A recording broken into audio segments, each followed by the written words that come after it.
Hello friends. स्वागत है आप सभी का। एक करंट न्यूज पर बात करेंगे। काफ़ी इम्पोर्टेंट करंट न्यूज है। करंट न्यूज क्या है? No baby no Japan. No baby no Japan, ये न्यूज़ बहुत ज़्यादा ट्रेंड कर रही है। ये न्यूज़ क्या है, इसके बारे में सारी जानकारी लेंगे कि ये न्यूज़, इसका आने का कारण क्या है, चर्चा में क्यों है, क्या इसका कारण है, इसका प्रभाव क्या पड़ेगा और इसका समाधान क्या हो सकता है, सब कुछ जानेंगे। तो चलिए वीडियो को स्टार्ट करते हैं। नो बेबी नो जापान, ये बयान किसका दिया गया है? तो जापान के प्रधानमंत्री फुमियो किशिदा के एक सलाहकार के द्वारा दिया गया है। सभी न्यूज़पेपरों में छापा गया है। क्या द हिंदू, क्या टाइम्स ऑफ इंडिया और बहुत सारे जो बड़े बड़े न्यूज़पेपर हैं, अन्य देशों के न्यूज़पेपर हैं, सभी ने छापा है। नो बेबी यानी कि बेबी नहीं तो जापान नहीं। क्यों बेबी नहीं तो जापान नहीं? इसका मतलब है कि जापान में बच्चे पैदा होना बहुत ज़्यादा कम हो गए हैं। जापान में बच्चे पैदा नहीं किए जा रहे हैं, बच्चे पैदा नहीं हो रहे हैं। अगर इसी तरह से चलता रहा तो इसका प्रभाव क्या होगा वो हम वीडियो में आगे देखेंगे। एक बहुत ही हानिकारक प्रभाव पड़ने वाला है। जिस देश में बुजुर्गों की यानी कि 65+ वर्ष के लोगों की संख्या, व्यक्तियों की संख्या ज़्यादा हो जाए और जहाँ बच्चे पैदा नहीं हो, वहाँ की हालत क्या हो सकती है आप खुद समझ सकते हैं।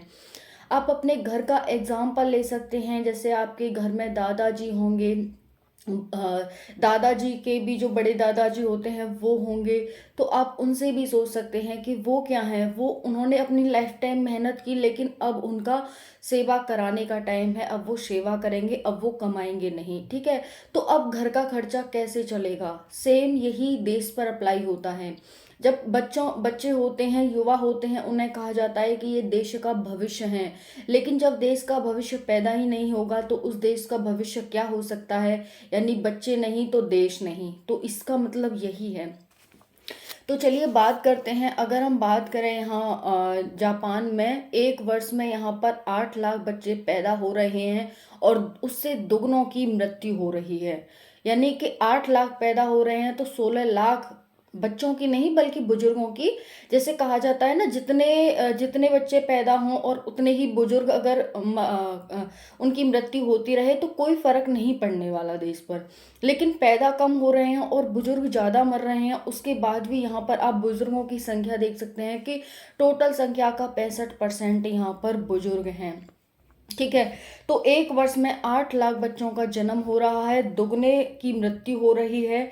65+ आयु के जो लोग हैं यहाँ पर वो 1/3 हिस्सा है, 1/3 जनसंख्या का भाग है। कहा जाता है कि यूरोप के देश मोनाको के बाद इस देश में सबसे ज़्यादा बुजुर्गों की संख्या है। अगर पहले नंबर पर देखा जाए तो यूरोप का देश मोनाको आता है और दूसरे नंबर पर जापान आता है, जिसमें 65+ वर्ष के लोगों की संख्या ज़्यादा है। जापान में अगर 2008 की बात करें तो 2008 में जापान में 12 करोड़ 80 लाख जनसंख्या थी। वहीं पर 2021 की बात करें तो 12 करोड़ 50 लाख जनसंख्या रह गई है। यानी कि ये टाइम ऐसा है, कहा जाता है कि 2050 तक तो जनसंख्या बढ़ेगी बढ़ेगी। लेकिन जापान में अभी से इतना बड़ा डिक्लाइन कैसे हो सकता है? जापान ये कह रहा है कि अगर हमारी जनसंख्या, जापान ही नहीं बल्कि विश्व में ये चिंता जताई जा रही है कि अगर जापान की जनसंख्या इसी तरह से चलती रही तो जापान अपने सैनिक कहाँ से लाएगा, अपने इंजीनियर्स कहाँ से लाएगा? क्योंकि आप सभी जानते हैं जापान टेक्नोलॉजी पर डिपेंडेंट एक देश है। अपने उसकी अर्थव्यवस्था का स्रोत ही उसके लोग हैं जो टेक्नोलॉजी, नई नई टेक्नोलॉजी प्रोड्यूस करते हैं, इंजीनियर, सैनिक, पायलट, ये सब। और आप सभी ये भी जानते हैं कि जापान की कोई भी सेना नहीं है। हालांकि थोड़ी बहुत सेना है बट वो अधिकतर अपनी सेना अमेरिका पर डिपेंड है। लेकिन उसके ऊपर नॉर्थ कोरिया है जो हमेशा ही उसके सामने पैसिफिक ओशन में टेस्ट फायर करता रहता है मिसाइलों का। तो ये भी जापान के लिए एक बहुत बड़ी चुनौती है।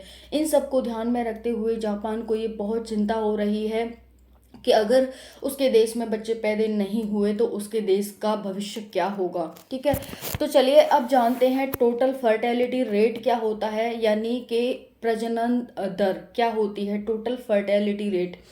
प्रजनन दर का मतलब होता है एक महिला अपने जीवन काल में कितने बच्चे पैदा कर सकती है।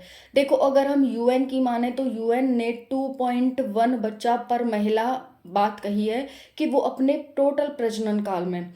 तो देखो, टोटल टोटल यानी एक्टिव प्रजनन काल क्या होता है। एक्टिव का मतलब सक्रिय प्रजनन काल, एक ऐसा समय जिसमें महिला बच्चे पैदा करती है। 15 वर्ष से 49 वर्ष के बीच में ये बताया गया है, इसमें ही महिलाएं वो बच्चे पैदा करती हैं। इसी को हम क्या कहते हैं, एक्टिव प्रजनन काल कहते हैं।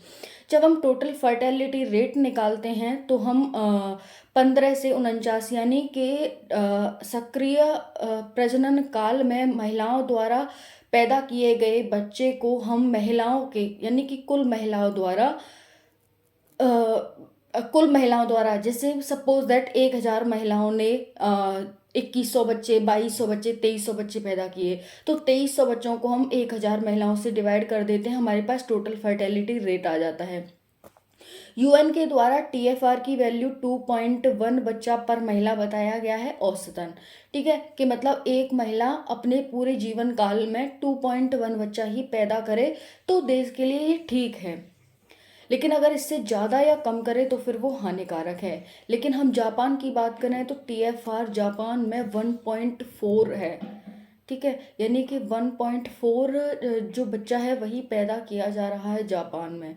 वहीं पर हम भारत की बात करें, भारत में 2.05 पर महिला बच्चा पैदा किया जा रहा है। ठीक है, तो ये भारत में भी कमी है, आप सभी देख रहे हैं। तो भारत की जनसंख्या भी डिक्लाइन कर रही है और जापान की तो बहुत ही ज़्यादा डिक्लाइन कर रही है। यही सबसे बड़ा चर्चा का विषय है।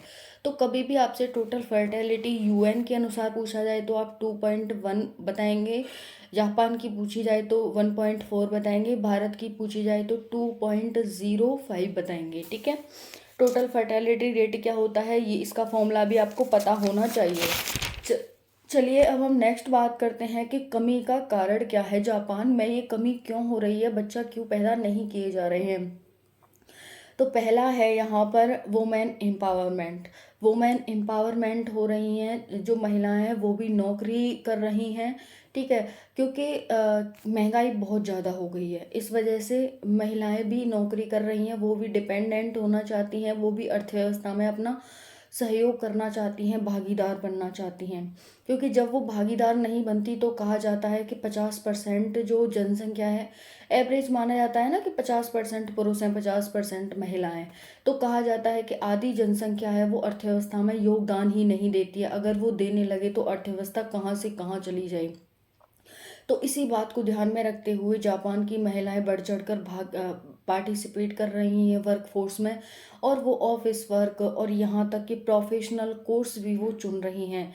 51% महिलाएं हैं वो प्रोफेशनल कोर्सों में भाग ले रही हैं, प्रोफेशनल कोर्स कर रही हैं। वुमेन एम्पावरमेंट हो रहा है और सामाजिक ताना बाना इसका दूसरा कारण है। तो पहला कारण वुमेन एम्पावरमेंट हो गया, दूसरा कारण सामाजिक ताना बाना यानी कि लिविंग रिलेशनशिप। आप सभी जानते होंगे लिविंग रिलेशनशिप क्या होता है।